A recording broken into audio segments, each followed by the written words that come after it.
ازلیۃ بوجوہ الاول انہ یمتنع قیام الحوادث بذاتہ تعالی لما مر، الثانی انہ وصف ذاتہ فی کلامہ الازلی بانہ الخالق، فلو لم یکن فی الازل خالقا لازم الکذب او العدول الی المجاز، واللازم باطل ای الخالق فیما یستقبل او القادر علی الخلق من غیر تعدد حقیقتی، علی انہ لو جاز اطلاق الخالق علیہ بمعنى القادر علی الخلق لجاز اطلاق کل ما یقدر ہوا علیہ من الاعراض علیہ۔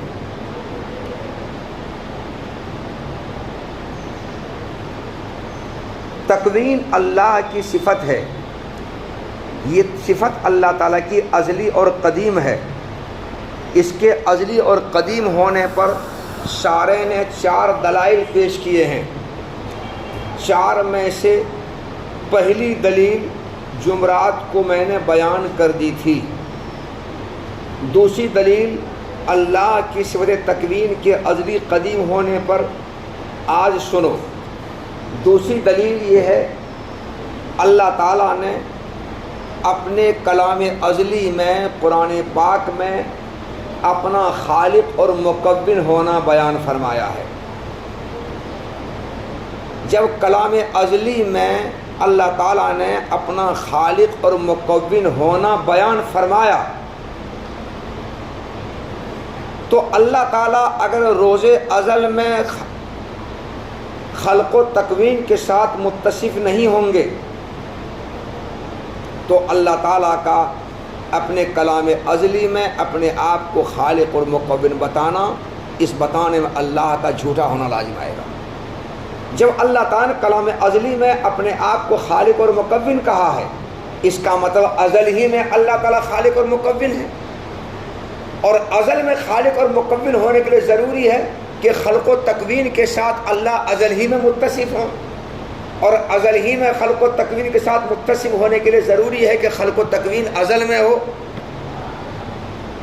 تو خلق و تکوین کو اگر ازل میں ہونا نہیں مانیں گے تو ازل میں اللہ تعالیٰ کا خالق اور مکون ہونا ثابت نہیں ہوگا، اور جب ازل میں خالق اور مکون ہونا ثابت نہیں ہوگا تو اللہ تعالیٰ کا اپنے کلام ازلی میں اپنے آپ کو خالق مکون کہنے میں اللہ کا جھوٹا ہونا لازم آئے گا۔ اور اللہ جھوٹ سے پاک ہیں، جھوٹ سے اللہ جھوٹے نہیں ہو سکتے ہیں، اللہ سچ ہے۔ جب اللہ جھوٹ نہیں ہو سکتے ہیں، جھوٹے نہیں ہو سکتے ہیں، سچ ہیں، تو اللہ تعالیٰ نے اپنے کلام ازلی میں اپنے آپ کو خالق و مکون ہونا بیان فرمایا ہے۔ اس کے لیے ضروری ہے کہ اللہ تعالیٰ ازل ہی میں خالق مکون ہوں، اور ازل ہی میں خالق مکون ہونے کے لیے ضروری ہے کہ ازل ہی میں خلق و تکوین ہو، اور ازل ہی میں خلق و تکوین ہونے کے لیے ضروری ہے کہ خلق اور تکوین دونوں ازلی ہو، دونوں قدیم ہو۔ تو خلق و تکوین ازلی قدیم ہونا ثابت ہوا کہ نہیں ہوا؟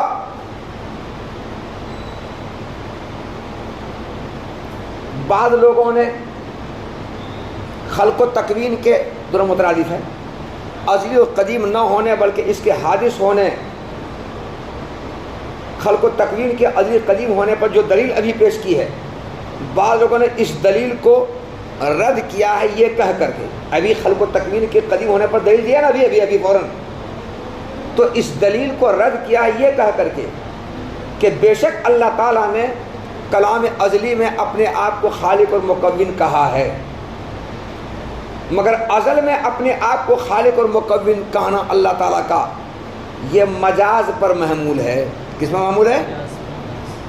ازل میں اپنے آپ کو خالق مکون کہنے کا معنی حقیقی تو یہ ہے کہ ازل ہی میں خالق مکون ہو، اور اس کا معنی مجازی یہ ہے کہ ہم مستقبل میں خالق اور مکون ہوں گے، یا اس کا معنی مجازی یہ ہے کہ ہم خلق و تکوین پر قادر ہیں، ہم خالق مکون ہیں ہی نہیں بلکہ خلق و تکوین پر ہم قادر ہیں، یہ ہے معنی مجازی۔ تو اللہ تعالیٰ نے ازل میں اپنے آپ کو خالق مکون بے شک کہا ہے، اپنے آپ کو خالق مکون کہنے کا معنی حقیقی تو یہ ہے کہ ازل ہی میں خالق مکون ہو اور ازل ہی میں خلق و تکوین ہو، خلق و تکوین ازلی قدیم ہو، یہ معنی حقیقی ہے۔ مگر ازل میں اپنے آپ کو خالق مکون کہنے کا ایک معنی مجازی ہے، اور معنی مجازی یہ ہے کہ اللہ تعالیٰ نے اپنے آپ کو خالق مکبر ازل میں کہا ہے، مگر ازل میں خالق مکبر کہنے کو یہ ہے کہ میں آئندہ چل کر خالق مکبر ہونے والا ہوں، آئندہ چل کر میں خالق مکبر ہونے والا ہوں۔ جیسے ایک بچہ یہ کہتا ہے کہ میں حافظ قرآن ہوں، مطلب کیا کہ میں آئندہ چل کر حافظ قرآن ہونے والا ہوں۔ ایک بچہ کہتا ہے میں عالم ہوں، یعنی میں آئندہ چل کر عالم بننے والا ہوں۔ اسی طرح سے اللہ تعالیٰ نے اگر کہا کہ میں ازل میں خالق مکبر ہوں، جس کا مطلب میں آئندہ چل کر کے خالق مکبر ہونے والا ہوں، یہ معنی مجازی ہے۔ یا معنی مجازی اس کا یہ ہے کہ اللہ تعالیٰ نے اپنے آپ کو ازل میں خالق مکبر کہا ہے، تو اللہ تعالیٰ کے خالق مکبر ازل میں کہنے مطلب کہ میں خالق مکبر تو فی الحال نہیں ہوں، ہاں خلق و تکوین پر میں قادر ہوں، یہ ہے معنی مجازی۔ تو اللہ تعالیٰ نے اپنے آپ کو ازل میں خالق مکبر بے شک کہا ہے، مگر خالق مکبر اپنے آپ کو کہنے کا معنی حقیقی مراد نہیں بلکہ معنی مجازی مراد ہے۔ کیا مراد ہے؟ معنی مجازی مراد ہے۔ بعض لوگوں نے یہ تعویل کی ہے، سمجھا تعویل؟ اللہ تعالیٰ کے لیے خلق و تکوین کے قدیم ہونے پر جو دلیل پیش کی ہے، اس دلیل کی بعض لوگوں نے یہ تعویل کی ہے کہ اللہ تعالیٰ ازل میں خالق مکون ہے، کا مطلب یہ ہوا کہ اللہ تعالیٰ آئندہ چل کر خالق مکون ہونے والے ہیں، آئندہ چل کر کے گویا ازل میں انہوں نے اپنے آپ کے خالق مکون ہونے کی خبر دی ہے، مگر آئندہ چل کر خالق مکون ہونے اس کی خبر دی ہے۔ یہ اللہ تعالیٰ نے اپنے آپ کو ازل میں خالق مکون کہا ہے، یعنی خلق و تکوین پر قادر ہیں، خالق مکون ہے ہی نہیں، خلق و تکوین پر قادر ہیں، یہ ہے معنی مجازی۔ تو اللہ تعالیٰ نے اپنے آپ کو ازل میں خالق مکون جو کہا ہے، اس کا معنی حقیقی مراد نہیں بلکہ معنی مجازی مراد ہے۔ کیا مراد ہے؟ معنی مجازی مراد ہے۔ یہ دلیل کی تعویل کی بعض لوگوں نے، شارح کہتے ہیں معنی حقیقی کو چھوڑ کر معنی مجازی کو جو آپ مراد لے رہے ہیں اے مؤول تعویل کرنے والے، تو معنی حقیقی کو چھوڑ کر معنی مجازی مراد لینا اس وقت صحیح ہوتا ہے جبکہ معنی حقیقی کا مراد لینا متعذر ہو، دشوار ہو، اور یہاں معنی حقیقی کا مراد لینا کوئی متعذر کو دشوار نہیں ہے۔ تو متعذر ہوئے بغیر، دشوار ہوئے بغیر آپ اللہ تعالیٰ کے ازل میں خالق مکون ہونے کا جو معنی مجازی مراد لے رہے ہیں، وہ معنی مجازی مراد کیا ہے؟ ان خالق فی المستقبل، مکون فی المستقبل یا قارئ الخلق والتکوین جو لے رہے ہیں، یہ جائز نہیں ہے، یہ باطل ہے، یہ غلط ہے۔ مجاز کی طرف رجوع اس وقت کیا جاتا ہے، مجاز کی طرف کلام کو اس وقت پھیرا جاتا ہے، مجاز اس وقت مراد لیا جاتا ہے جب حقیقت متعذر ہو تب، اور یہاں حقیقت متعذر نہیں ہے تو حقیقت کے متعذر ہوئے بغیر مجاز کی طرف آپ رجوع کر رہے، عدول کریے، جائز نہیں، یہ باطل غلط ہے۔ یہ سمجھا جواب کو؟ تو ایک خرابی کیا لازم آئے گی؟ ازل میں تکوین کو ازلی قدیم نہ ماننے سے کیا لازم آئے گی خرابی؟ کہ اللہ کا جھوٹا ہونا لازم آئے گا، اور اللہ جھوٹ سے کذب سے پاک ہے، اللہ صادق ہے۔ اس لیے ازل میں اللہ تعالیٰ کو خالق مکون ہونے کے ساتھ متصف مان کر تکوین اور خلق کو ازلی ماننا ہی پڑے گا، تو پتہ چلا خلق و تکوین ازلی قدیم حادث نہیں ہے۔ نیز ایک خرابی اور لازم آئے گی، اللہ تعالیٰ کو ازل میں خالق مکون مان کر کے خلق و تکوین کو ازلی قدیم نہ مانا جائے، ایک خرابی اور لازم آئے گی۔ کیا خرابی لازم آئے گی؟ اگر اللہ تعالیٰ کا مکون اور خالق ہونا قادر الخلق اور قادر التکوین کے معنی میں ہو، تو اس سے یہ خرابی لازم آئے گی کہ جن جن آراز کے پیدا کرنے پر اللہ قادر ہیں، جیسے سواد کو اللہ نے پیدا کیا ہے، حمرت خضرت کو اللہ نے پیدا کیا ہے، شفرت اور بیاض کو اللہ نے پیدا کیا ہے، تو جتنے آراز کو اللہ تعالیٰ پیدا کرنے پر قادر ہیں، ان تمام آراز سے اسی مشتق کا اطلاق کرنا اللہ پر جائز اور صحیح ہو جانا چاہیے۔ جب خلق اور تکوین پر قادر ہونے کی وجہ سے اللہ پر خالق اور مکون کا اطلاق کرنا صحیح ہو گیا، اور اللہ نے اپنے آپ کو خالق مکون کہہ دیا، تو جن جن آراز پر اللہ تعالیٰ قادر ہیں ان آراز سے اسی مشتق کا اطلاق اللہ پر صحیح ہو جانا چاہیے۔ اصفر، ازرق، احمر، اخضر، اسود، ابیض کا اطلاق اللہ پر صحیح ہو جانا چاہیے، کیونکہ ان تمام اسماء مشتقہ کے ماخذ اشتقاق حمرت، شفرت، آراز پر اللہ قادر ہے کہ نہیں ہے؟ ارے ان کے پیدا کرنے پر قادر ہے کہ نہیں جی؟ حمرت، خضرت، شفرت، بلقت، سواد، بیاض، یہ آراز ہیں، ان آراز کے خلق پر اللہ قادر ہے نا۔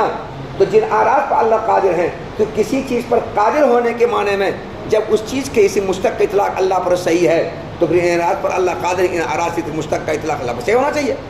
مگر اصفر، ازرق، احمر، اسود، ابیض کا اطلاق کرنا اللہ پر صحیح نہیں ہے، جائز نہیں، درست نہیں ہے. پتہ چلا کہ خالق کو اللہ کو خالق اور مکبر کہنا ازل میں قادر خلق کے معنی میں، یہ قادر تکوین کے معنی میں یہ صحیح نہیں ہے، معنی مجازی مراد لینا صحیح نہیں ہے. دیکھیے کتاب الثانی انہ، تکوین کے ازلی قدیم ہونے پر دوسری دلیل یہ ہے کہ اللہ تعالیٰ نے اپنے کلام ازلی میں اپنے آپ کے بارے میں خالق ہونا بیان کیا ہے. دوسری دلیل تکوین کے ازلی ہونے پر یہ ہے کہ اللہ تعالیٰ نے اپنے کلام ازلی میں اپنے خالق ہونے کے ساتھ اپنی ذات کو متصف کیا ہے. فلولم یکن فی الازل، سو اگر اللہ تعالیٰ ازل میں خالق نہ ہو تو اللہ تعالیٰ کا کاذب ہونا لازم آئے گا یا مجاز کی طرف عدول کرنا لازم آئے گا، اور یہ دونوں لازم باطل ہے. اللہ کا جھوٹا ہونا بھی باطل اور مجاز کی طرف عدول کرنا بھی باطل، دونوں باطل ہے. مجاز کیا ہے؟ یعنی مستقبل میں خالق ہونا یا خلق پر قادر ہونا، یہ مجازی معنی ہے. ان دونوں مجاز کی طرف عدول کرنا لازم آئے گا اور یہ مجاز باطل ہے. حقیقت کے متضر ہوئے بغیر مجاز باطل ہے. مجاز باطل کب ہوگا؟ جب معنی حقیقی متضر نہ ہو تب مجاز باطل ہوگا. لیکن اگر معنی حقیقی متضر ہے تو لفظ کا معنی مجاز باطل نہیں ہوگا. اگر معنی حقیقی کے متضر ہوئے بغیر خالق فی المستقبل یا خلق کے معنی میں مجاز مراد لینا یہ باطل غلط ہے. علاوہ ازیں اگر خالق کا اطلاق اللہ پر قادر خلق کے معنی میں درست ہو جائے تو ان تمام آراز کا اطلاق جن آراز پر اللہ تعالیٰ قادر ہیں اللہ پر اطلاق درست ہو جانا چاہیے. علاوہ ازیں اگر اللہ تعالیٰ پر قادر خلق کے معنی میں خالق کا اطلاق درست ہے تو ان تمام آراز کا اطلاق اللہ پر علیہ اللہ پر من الاراز علیہ من اللہ پر، ان تمام آراز کا اطلاق اللہ تعالیٰ پر جائز ہو جانا چاہیے، درست ہو جانا چاہیے جن آراز پر اللہ تعالیٰ قادر ہے، جن آراز کے خلق پر اللہ قادر ہے، جن آراز پر اللہ قادر، جن آراز کے پیدا کرنے پر اللہ قادر ہے، ان تمام آراز سے اس مشتق کا اطلاق اللہ پر درست ہو جانا چاہیے. احمر، ازرق، ابیض کو اللہ تعالیٰ پر اطلاق کرنا درست ہونا لگا ہے، درست نہیں ہے. جب نہیں ہے تو پتہ چلا کہ قادر خلق کے معنی میں خالق کا اطلاق یا قادر تکوین کے معنی میں مکون کا اطلاق یا کسی چیز پر قادر ہونے کے معنی میں اس سے اس مشتق کا اطلاق اللہ پر درست نہیں ہے. تیسری دلیل تکوین کے ازلی قدیم ہونے پر تیسری دلیل الثالث انہ لو کان حادثا فاما بالتکوین آخر فیلزم التسلسل وهو محال ويلزم منه استحالة تکوین العالم مع انه مشاہد واما بدونه فیستغنی حادث عن المحدث والاحداث وفیہ التعطیل الصانع. تکوین کے حادث ہونے پر یہ تیسری دلیل ہے. تیسری دلیل یہ ہے کہ میرا دعویٰ ہے کہ تکوین قدیم ہے. اگر تم کہتے ہو کہ تکوین قدیم نہیں بلکہ تکوین حادث ہے تو تکوین کے حادث ہونے کی دو شقیں ہوں گی اور دونوں شق باطل، اس سے تکوین کا حادث ہونا باطل، اور جب تکوین کا حادث ہونا باطل تکوین کا قدیم ہونا ثابت ہو جائے گا. میرا دعویٰ ہے کہ تکوین قدیم ہے، ازلی ہے.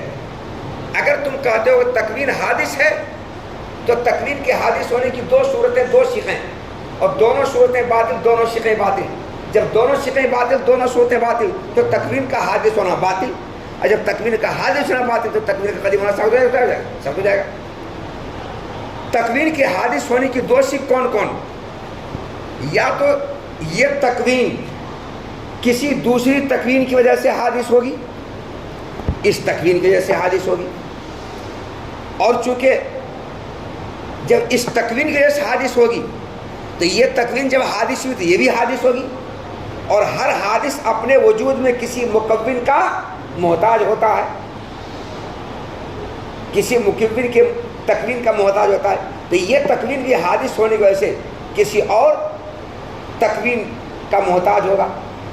تو چونکہ یہ دونوں تکوین حادث ہو گئی تو اب یہ جس تکوین کا محتاج ہوگا وہ تکوین بھی حادث ہوگی، چونکہ یہ دونوں حادث ہو چکا ہے، اور وہ تکوین بھی حادث ہونے کی وجہ سے اپنے وجود میں کسی اور چوتھی تکوین کا محتاج ہوگا، اور یہ تین تکوین حادث ہوگی، اس سے چوتھی تکوین بھی حادث ہوگی. اس طرح تکوینات کا غیر متناہی ہونا لازم ہے. کیا لازم آئے گا؟ تکوینات کا غیر متناہی ہونا لازم آئے گا. اور تکوینات کا غیر متناہی ہونا تسلسل کہلاتا ہے. تو تسلسل لازم آئے گا. اور تسلسل باطل ہے، محال ہے. یہ محال اور یہ باطل کیوں لازم آیا؟ تکوین کو کسی دوسری تکوین کی وجہ سے حادث ماننے سے. کیوں لازم آیا؟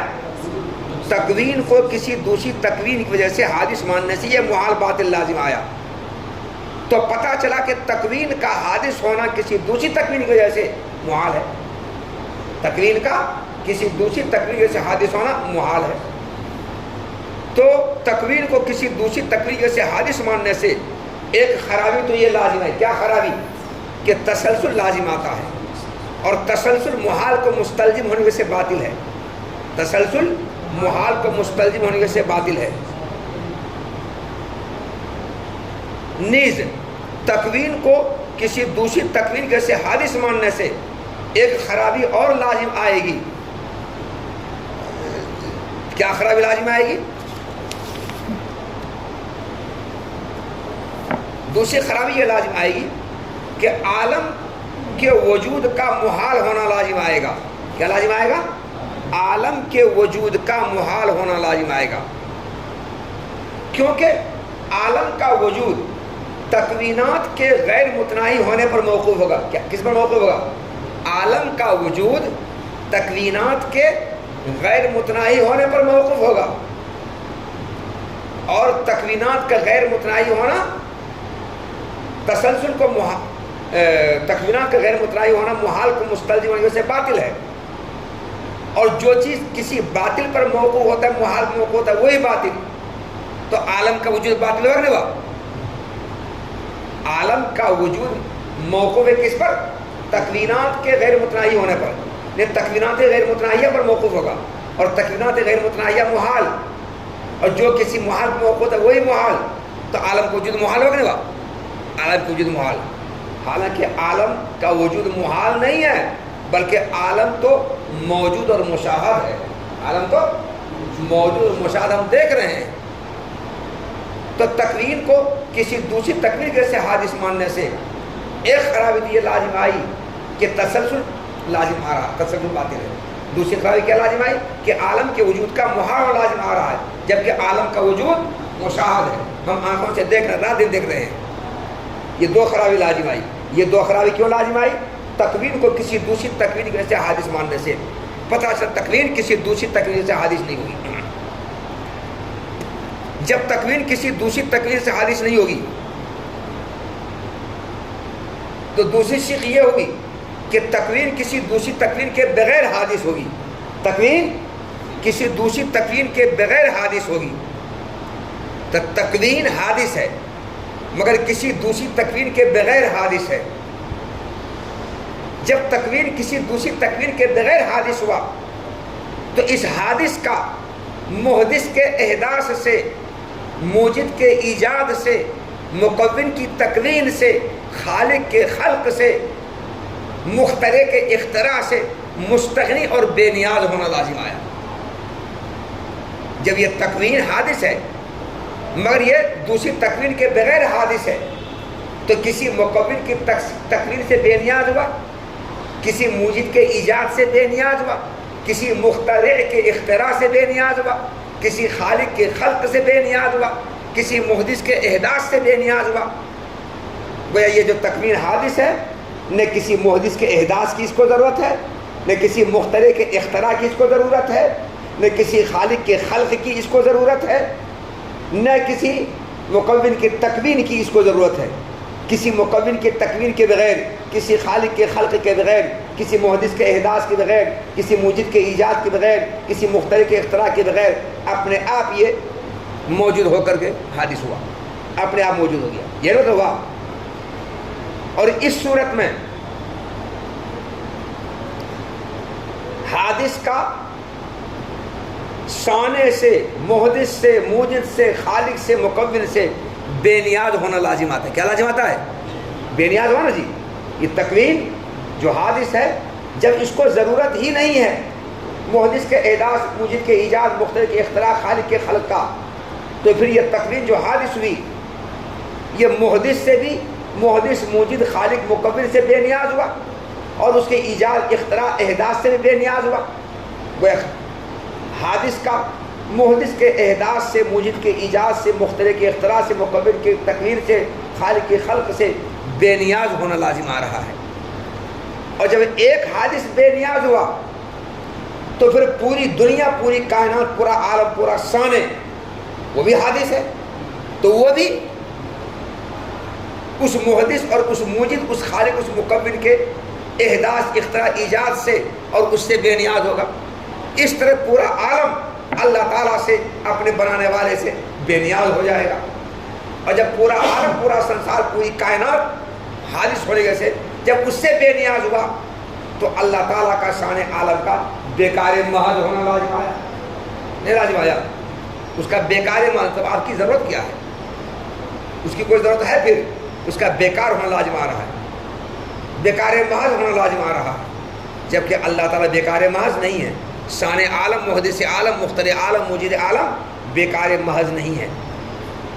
تو تکوین کو دوسری تکوین کے بغیر حادث ماننے سے دو خرابی لازم آ رہی ہے۔ ایک خرابی یہ کہ حادث کا محدث اور اس کے احداث سے مستغنی بے نیاز ہونا لازم آ رہا ہے، یہ خرابی ہے۔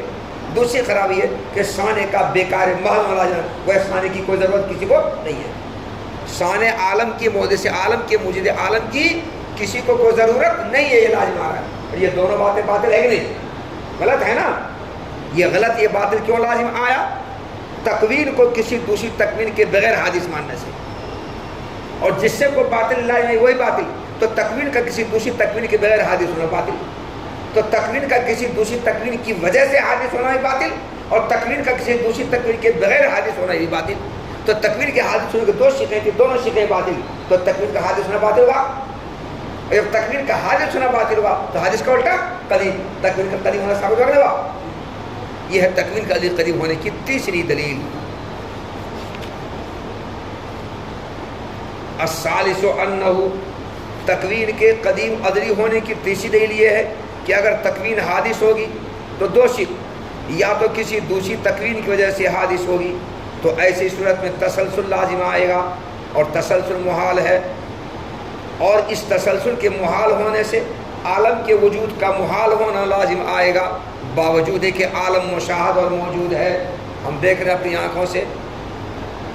اور یا تکوین کسی دوسری تکوین کے بغیر حادث ہوگی، تو ایسی صورت میں حادث یعنی تکوین محدث سے اور اس کے احداث سے بے نیاز ہو جائے گا، اور حادث کا محدث کے اس کے احداث سے بے نیاز ہونے میں شان عالم کا بیکار محض ہونا لازم آئے گا۔ وہ شان عالم کی، اس عالم کو کوئی ضرورت نہیں ہے۔ یہ دونوں باتیں غلط ہیں۔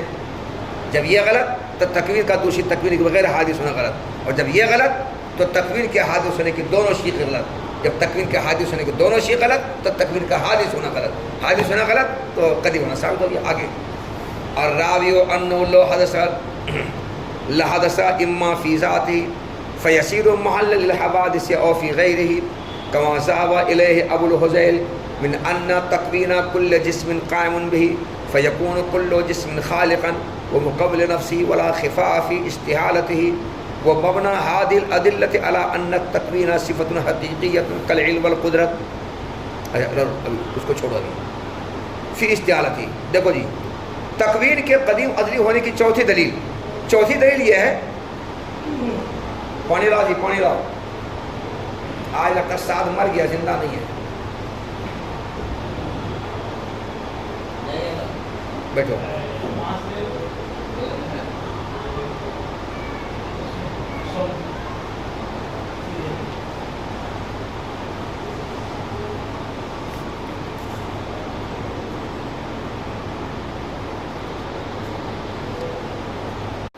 چوتھی دلیل، تکوین کے قدیم ہونے کی چوتھی دلیل یہ ہے، میرا دعویٰ ہے کہ تکوین قدیم ہے۔ اگر تم کہتے ہو تکوین قدیم نہیں ہے بلکہ حادث ہے، تو تکوین کے حادث ہونے کی دو شق یہاں پر بھی ہوگی، یا تو تکوین جو اللہ کی صفت ہے، اللہ کی ذات کے ساتھ قائم ہے، یا تو وہ اللہ کی ذات کے اندر حادث ہوگی، یا اللہ کی ذات کے علاوہ میں حادث ہوگی؟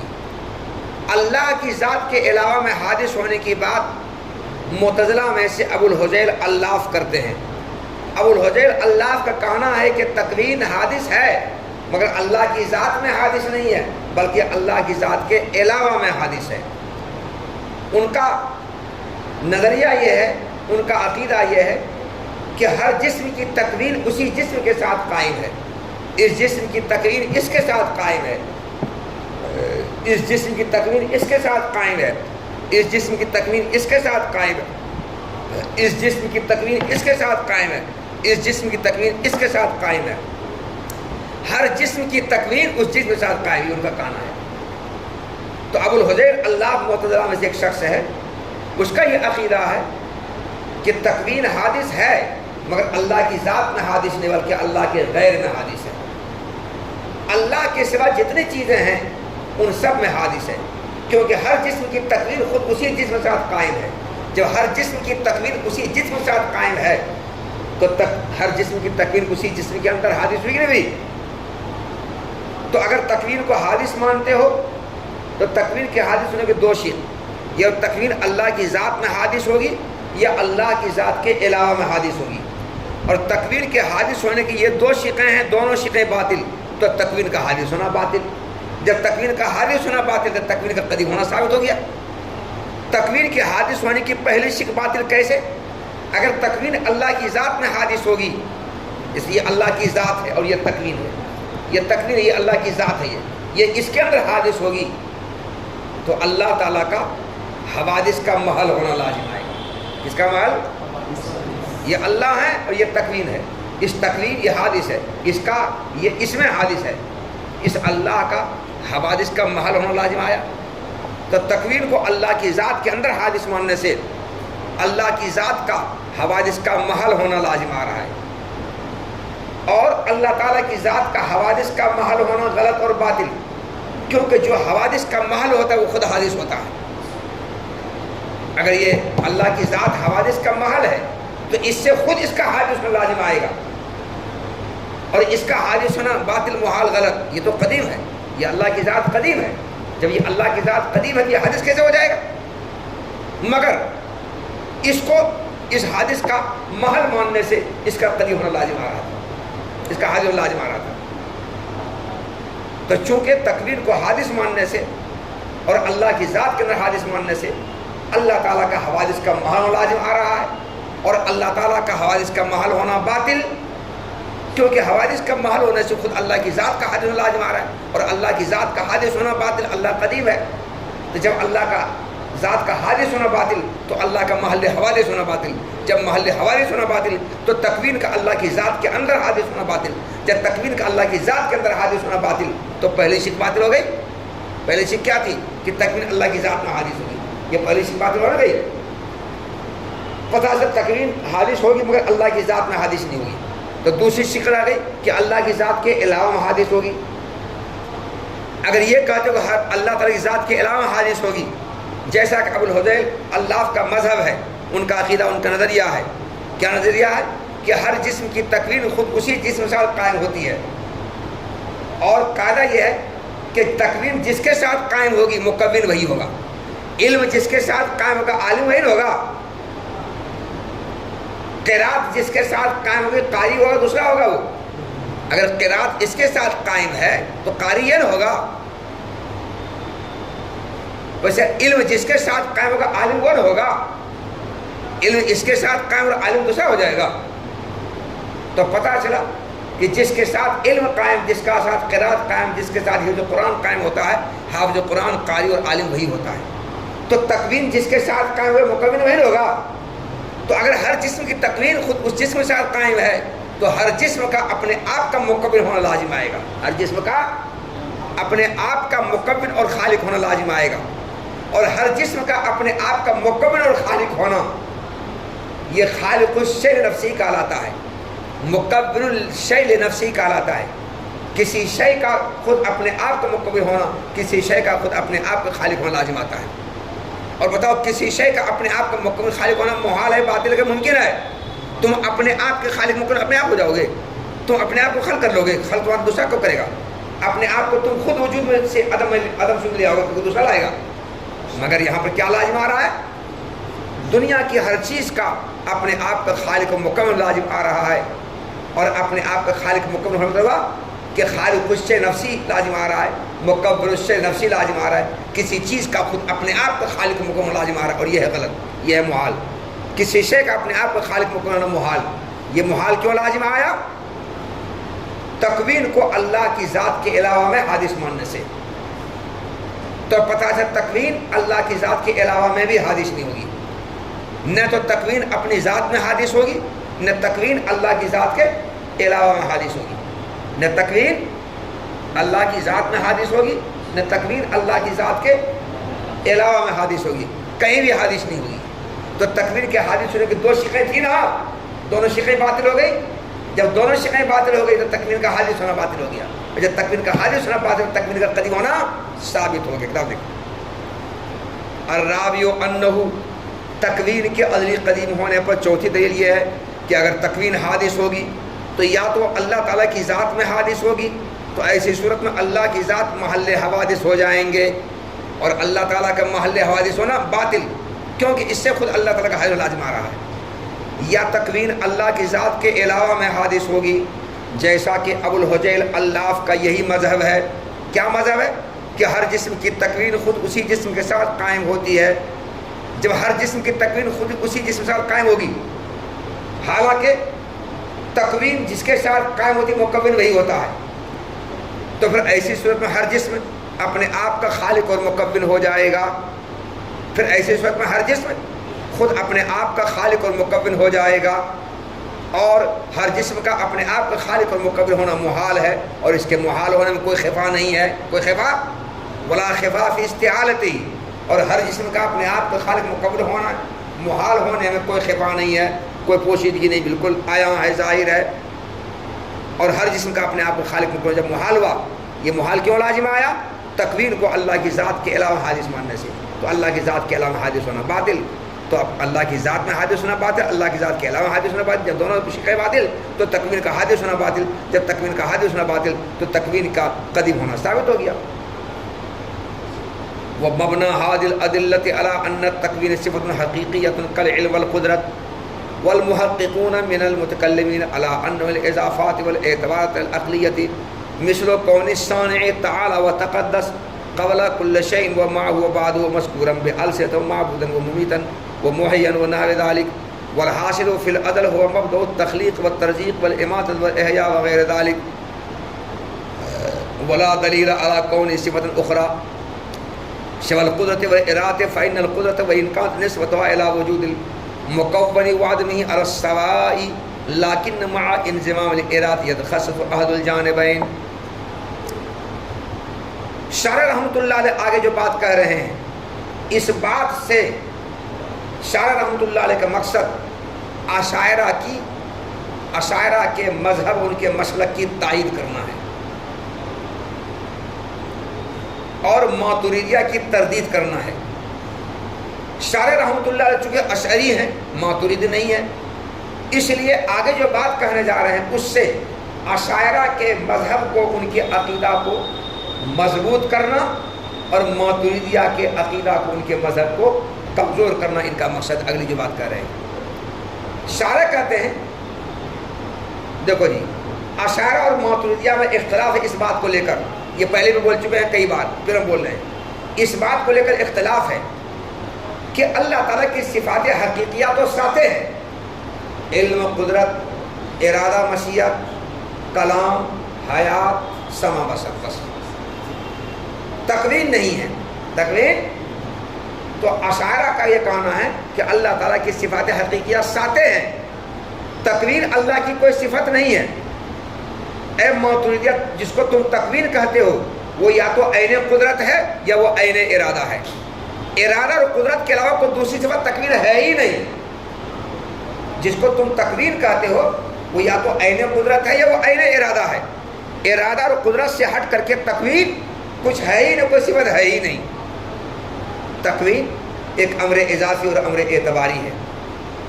جیسے اللہ تعالیٰ کا ہر چیز سے پہلے ہونا، یہ امر اضافی امر اعتباری ہے، کیونکہ اللہ تعالیٰ کا ہر چیز سے پہلے ہونا یہ قبلیت کسی دوسری چیز کے اعتبار سے ہے، یا اللہ تعالیٰ کا ہر چیز کے بعد ہونا یہ بعدیت کسی دوسری چیز کے اعتبار سے ہے بعد ہونا۔ تو قبلیت اور بعدیت کسی دوسری، قبلیت اور بعدیت کے مفہوم میں غیر کی طرف نسبت کا لحاظ میں کیا کہا جاتا ہے؟ ارے قبلیت اور بعدیت کے مفہوم میں غیر کی طرف نسبت کا لحاظ ہوتا ہے، تو اللہ تعالیٰ کا ہر چیز سے پہلے ہونا ہر چیز کے بعد ہونا، اس میں غیر کی طرف نسبت کا لحاظ خیال کیا گیا ہے۔ اللہ تعالیٰ کا ہماری زبانوں سے مذکور ہونا، ہم اللہ کا چرچا کرتے تب نا اللہ مذکور ہوتے ہیں، ہم اپنی زبان سے اللہ کا نام لے بلے کہ اللہ مذکور ہوں گے، تو اللہ کا مذکور ہونا یہ اللہ کی صفت ہے، مگر ہماری تو نسبت کرنے کے اعتبار سے اللہ مذکور ہیں۔ یا اللہ تعالیٰ کا معبود ہونا، یہ معبود ہونا اللہ کی صفت ہے، تو اللہ کا معبود ہونا جو صفت ہے ہماری تو نسبت کرنے کے لحاظ سے اللہ معبود ہے۔ اگر ہم اللہ کی بات نہ کریں یا کوئی نہ کرے اللہ معبود ہوں گے؟ پھر نہیں ہوں گے، معبود جس کی بات کی جائے۔ یا اللہ کا ممیت ہونا، ممیت ہونا یہ اللہ کی صفت ہے، تو کسی دوسری چیز کو نسبت کرنے کے لحاظ سے اللہ ممیت ہے۔ یا اللہ کا محیی ہونا، کسی دوسری چیز کی طرف نسبت کرنے کے اعتبار سے اللہ محیی ہیں، اللہ زندہ کرنے والے ہیں۔ تو جس طرح سے ہر چیز اللہ تعالیٰ ہر چیز سے پہلے ہونا، ہر چیز کے ساتھ ہونا، ہر چیز کے بعد ہونا، اور ہماری زبانوں سے اللہ کا مذکور ہونا اور ہمارا معبود ہونا اور اللہ کا محیی اور ممیت ہونا وغیرہ، یہ سب کے سب اللہ کے صفات ہیں، مگر یہ کوئی حقیقی صفت اللہ کی نہیں ہے، یہ سب امر اضافی اور امر اعتباری ہے۔ ان تمام چیزوں میں غیر کی طرف نسبت اور اضافت کا لحاظ کیا گیا ہے، تب اللہ تعالیٰ مذکور اور معبود اور محیی ممیت ہوئے ہیں، اور اللہ تعالیٰ قبل اور بعد ہوئے ہیں، اور اللہ ہر چیز کے ساتھ ہیں، تب یہ سب ہوئے ہیں۔ تو جیسے یہ تمام چیزیں اضافی اور اعتباری ہے، ویسے تکوین بھی اضافی اعتباری امر ہے، اور تکوین عین قدرت ہے، عین ارادہ ہے، قدرت اور ارادہ سے ہٹ کر کے تکوین کو الگ صفت نہیں ہے۔ یہ کون کہتے ہیں؟ اشاعرہ۔ جبکہ ماتریدیہ کہتے ہیں کہ جس طرح وہ سات صفات اللہ تعالیٰ کی حقیقی صفت ہے، ویسے تکوین بھی اللہ تعالیٰ کی حقیقی صفت ہے، تکوین بھی اللہ تعالیٰ حقیقی صفت ہے۔ تو اشاعرہ یہ کہتے ہیں کہ قدرت کا تعلق اگرچہ مخلوق اور مکون کے وجود و عدم کے ساتھ دونوں کے ساتھ برابر ہے، قدرت کا تعلق اگرچہ مخلوق کے وجود و عدم دونوں کے ساتھ برابر ہے، دونوں کے ساتھ برابر ہے، مگر قدرت کے ساتھ جب ارادے کا انضمام ہوتا ہے تو کسی چیز کے وجود و عدم میں سے ایک کو ترجیح مل جاتی ہے، ایک کو ترجیح مل جاتی ہے۔ تو قدرت کا تعلق اگر کسی شے کے وجود و عدم کے ساتھ برابر ہے، لیکن قدرت کے ساتھ جب ارادہ ملتا ہے تو وجود و عدم میں سے کوئی ایک پہلو راجح ہو جاتا ہے۔ تو ارادہ اور قدرت جو ہے وہی تکوین ہے۔ تکوین کسی چیز کے ایجاد کے ساتھ قدرت کا تعلق ہی تکوین کہلاتا ہے، کسی چیز کے ایجاد کے ساتھ قدرت کا تعلق ہی تکوین کہلاتا ہے، اور چونکہ کسی چیز کے ایجاد کے ساتھ قدرت کا تعلق ہی تکوین کہلاتا ہے، اور تعلق امر اضافی اعتباری ہے، اس سے تکوین بھی امر اضافی اعتباری ہوگا۔ ارے کسی چیز کے ایجاد کے ساتھ قدرت کا تعلق ہی کیا کہلاتا ہے؟ تکوین کہلاتا ہے، اور تعلق امر اضافی اعتباری ہے، اس لیے تکوین بھی امر اضافی اعتباری، یہ اشارہ کرتے ہیں۔ مگر ماتریدیہ کہتے ہیں نہیں، تکوین اللہ کی حقیقی صفت ہے، تکوین اللہ تعالیٰ کی حقیقی صفت ہے، جیسے وہ سات اللہ کی حقیقی صفت ہے ویسے تکوین اللہ تعالیٰ کی حقیقی صفت ہے۔ اور ماتریدیہ تفصیل یہ کرتے ہیں کہ قدرت کسی شے کے ایجاد کے ساتھ جب قدرت کا تعلق ہوتا ہے تو اس شے کا وجود و عدم دونوں برابر ہوتا ہے۔ تو قدرت کا اثر صحت وجود ہے، امکان وجود ہے۔ قدرت کا کسی چیز کے ایجاد کے ساتھ تعلق کے وقت میں اس چیز کا وجود و عدم دونوں برابر ہوتا ہے، اس لیے قدرت صفت مصححہ ہے۔ کیا یہ صفت مصححہ ہے؟ کسی چیز کے وجود و عدم دونوں کو ممکن بنانے والی صفت ہے۔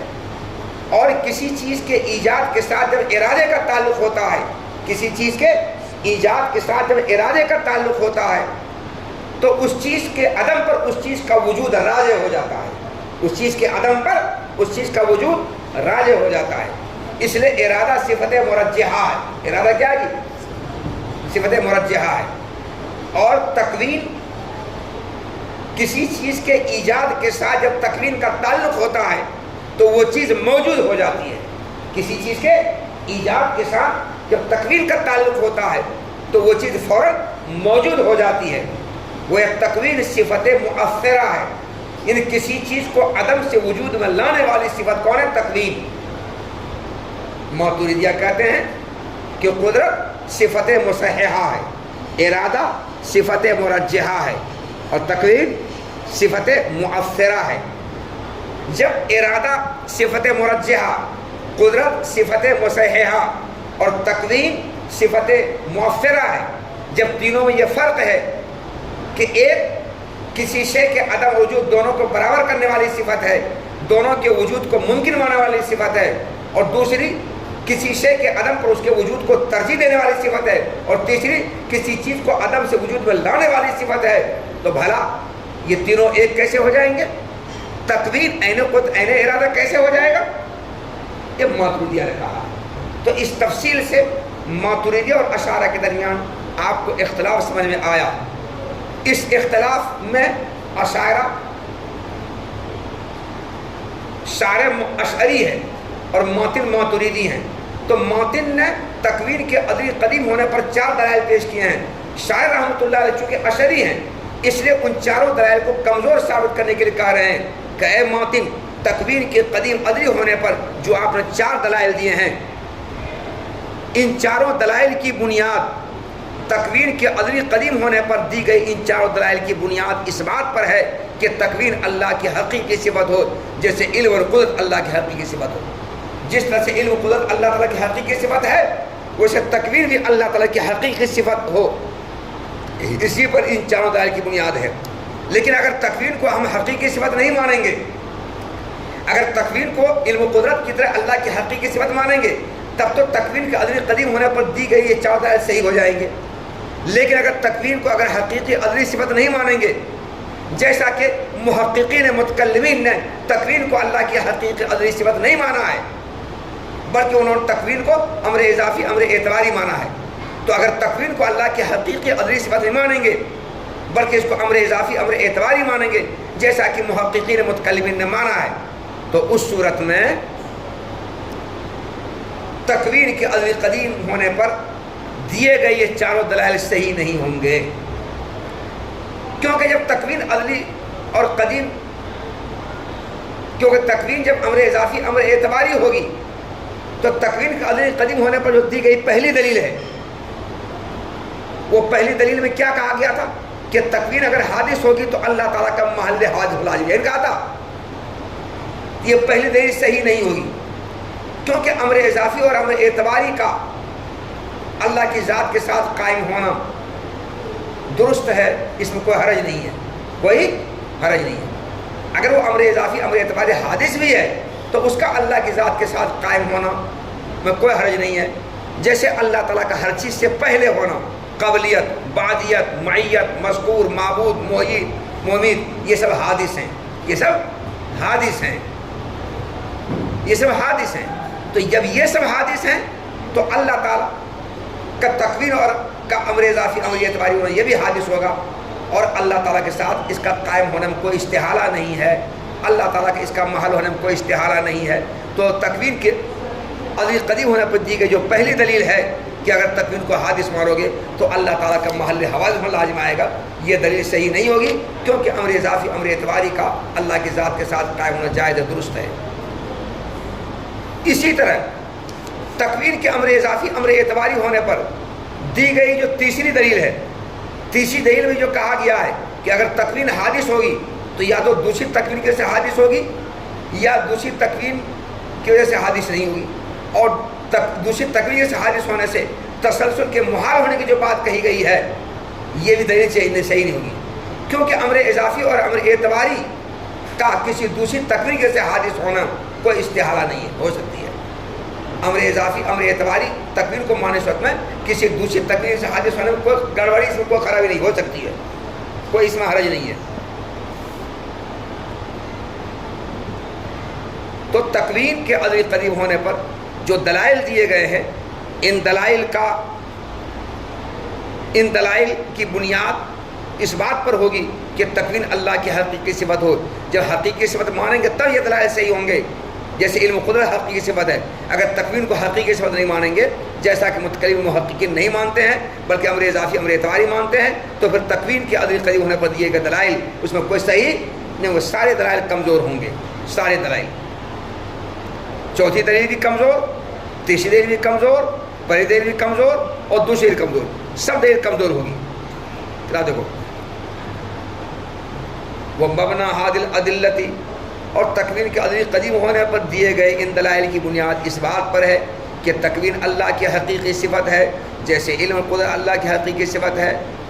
حالانکہ محققین متکلمین اس عقیدہ پر ہیں کہ تکوین امر اضافی اور امر اعتباری، کہ تکوین امر اضافی اور اعتبارات عقلیہ میں سے ہیں، جیسے شان تعالیٰ و تقدس کا ہر چیز سے پہلے ہونا اور ہر چیز کے ساتھ ہونا اور ہر چیز کے بعد ہونا، اور شان تعالیٰ و تقدس کا ہماری زبانوں سے مذکور ہونا اور ہمارا معبود ہونا اور ہمارا ممیت ہونا اور ہمارا محیی ہونا وغیرہ، یہ سب کے سب امر اضافی اور امر اعتباری ہے۔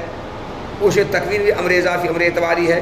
اور جو چیز ازل میں موجود ہے وہ تو صرف تخلیق کا مبدا ہے اور ترزیق کا مبدا ہے اور اماتت کا مبدا ہے اور احیاء کا مبدا ہے وغیرہ کا مبدا ہے۔ تو ازل میں جو چیز موجود ہے وہ تخلیق، ترزیق، اماتت، احیاء وغیرہ کا مبدا اور علت ہے، اور تخلیق، ترزیق، اماتت، احیاء وغیرہ کا مبدا علت کیا؟ تکوین ہے۔ تو ازل میں یہی تکوین ہے، اور تکوین کے قدرت ارادہ کے علاوہ کوئی اور دوسری صفت ہونے پر کوئی دلیل بھی نہیں ہے، اور تکوین کا قدرت اور ارادہ کے علاوہ کوئی دوسری صفت ہونے پر کوئی دلیل نہیں ہے، اشارہ کر رہے ہیں محققین متکلمین، کیونکہ قدرت کا تعلق اگرچہ مکون اور مخلوق کے وجود و عدم کے ساتھ برابر ہے، لیکن ارادہ کے انضمام کے ساتھ، ان قدرت کے ساتھ جب ارادہ ملتا ہے تو کسی شے کے وجود و عدم کے جو دو پہلو ہیں ان دونوں پہلوؤں میں سے ایک راجع ہو جاتا ہے، فائنل قدرت ہے، کیونکہ قدرت کا تعلق مکون و مخلوق کے وجود و عدم کے ساتھ گرچہ برابر ہے، لیکن قدرت کے ساتھ ارادہ کے مل جانے کی وجہ سے دونوں پہلوؤں میں سے کوئی ایک پہلو راجع ہو جاتا ہے۔ تو ماتریدیہ کے نزدیک تکوین اللہ کی حقیقی صفت ہے، جیسے علم قدرت اللہ کی حقیقی صفت ہے، مگر اشاعرہ کہتے ہیں نہیں، جس طرح سے اللہ تعالیٰ کا ہر چیز سے پہلے ہونا، ہر چیز کے ساتھ ہونا، ہر چیز کے بعد ہونا، اللہ تعالیٰ کا مذکور ہونا، اللہ تعالیٰ کا معبود ہونا، اللہ کا محیی اور ممیت ہونا، یہ سب امر اضافی اور امر اعتباری ہے۔ اسی تکوین بھی امر اضافی امر اعتباری، اللہ کی کوئی حقیقی صفت نہیں ہے، اور جس کو تم تکوین کہتے ہو وہ عین ارادہ عین قدرت ہے، وہ عین ارادہ عین قدرت ہے، ارادہ قدرت سے ہٹ کر کوئی الگ سی چیز نہیں ہے۔ یہ دونوں اختلاف ہوا۔ ماتریدیہ نے تکوین کی اللہ کی حقیقی صفت ہونے پر دلیل پیش کی قرآن پاک کی آیت سے۔ ماتریدیہ نے کہا کہ اے ماتریدیہ، تم جو کہتے ہو کہ تکوین عین ارادہ ہے اور کسی چیز کے ایجاد کے ساتھ ارادہ کا جو تعلق ہے وہی تکوین ہے، کسی چیز کے ایجاد کے ساتھ جو قدرت کا تعلق وہی تکوین ہے، تو اگر کسی چیز کو عدم سے وجود میں لانے میں ارادہ ہی صفت مؤثرہ ہوتی تو کسی چیز کو عدم سے وجود میں لانے میں اللہ تعالیٰ صرف اتنا کہتے وَإِذَا أَرَادَ شَيْئًا فَيَكُونُ، اتنا کہتے کافی ہو جاتا۔ جب اللہ تعالیٰ کسی چیز کے موجود کرنے کا ارادہ کرتے ہیں تو فوراً وہ چیز موجود ہو جاتی ہے، یہی کہتے ہیں اللہ، یہی کہتے ہیں۔ اگر کسی چیز کو عدم سے وجود میں لانے میں ارادہ ہی کو دخل ہوتا، ارادہ ہی صفت مؤثرہ ہوتا، وہی عدم سے وجود میں لے آیا تھا، تو اللہ قرآن میں کیا کہتے؟ وَإِذَا أَرَادَ شَيْئًا فَيَكُونُ، جب اللہ تعالیٰ کسی چیز کو موجود کرنے کا ارادہ کرتے ہیں تو محض اللہ تعالیٰ کا ارادہ کرنے ہی سے وہ چیز موجود ہو جاتی ہے، اللہ یہ کہتے ہیں۔ مگر اللہ نے قرآن یہ کہا ہے؟ نہیں کہا ہے، بلکہ اللہ نے یہ کہا ہے کہ جب اللہ تعالیٰ کسی چیز کو دنیا میں موجود کرنے کا ارادہ کرتے ہیں تو محض اللہ تعالیٰ کا ارادہ کرنے سے وہ چیز موجود نہیں ہوتی ہے، بلکہ ارادہ کرنے کے بعد اللہ تعالیٰ کو آگے ایک اور کام کرنا پڑتا ہے۔ وہ کیا کرنا پڑتا ہے اللہ تعالیٰ کو؟ اللہ تعالیٰ کو اس کام سے مخاطب ہو کر یہ کہنا پڑتا ہے اے کام تم ہو، تب وہ ہوتا ہے۔ یہی نا قرآن میں وَإِذَا أَرَادَ شَيْئًا أَن يَقُولَ لَهُ كُن فَيَكُونُ، جب اللہ تعالیٰ کسی کام کو کرنے کا ارادہ فرماتے ہیں تو محض ارادہ کرنے سے وہ کام نہیں ہو جاتا ہے، بلکہ اس کام کو مخاطب ہو کر کے اللہ کہتے ہیں اے کام تم ہو، تب ہوتا ہے، تب ہوتا ہے نا۔ پتا چلا کہ محض ارادہ کرنے سے کسی کام کا وجود نہیں ہوتا ہے، بلکہ ارادہ کرنے کے بعد اس کام کو اللہ قلب کن سے ہونے کے لیے کہتے ہیں، تب وہ کام ہوتا ہے۔ پتا چلا کہ تکوین عین ارادہ نہیں ہے، تکوین عین ارادہ نہیں ہے، ارادہ الگ ہے، تکوین الگ ہے۔ اگر ارادہ عین تکوین ہوتا تو اللہ تعالیٰ قرآن میں یہ نہیں کہتے وَإِذَا أَرَادَ شَيْئًا أَن يَقُولَ له كُن فَيَكُونُ، بلکہ اللہ قرآن میں یہ کہتے وَإِذَا أَرَادَ شَيْئًا فَيَكُونُ۔ جب اللہ کسی کام کے کرنے کا ارادہ فرماتے ہیں کسی چیز کا تو فوراً ہو جاتا ہے، محض ارادہ کرنے سے ہو جاتا ہے، یہ اللہ فرماتے ہیں، اور اللہ یہ نہیں کہا ہے۔ اس سے پتہ چلا کہ تکوین اور ارادہ یہ دونوں الگ الگ ہے، ایک نہیں ہے۔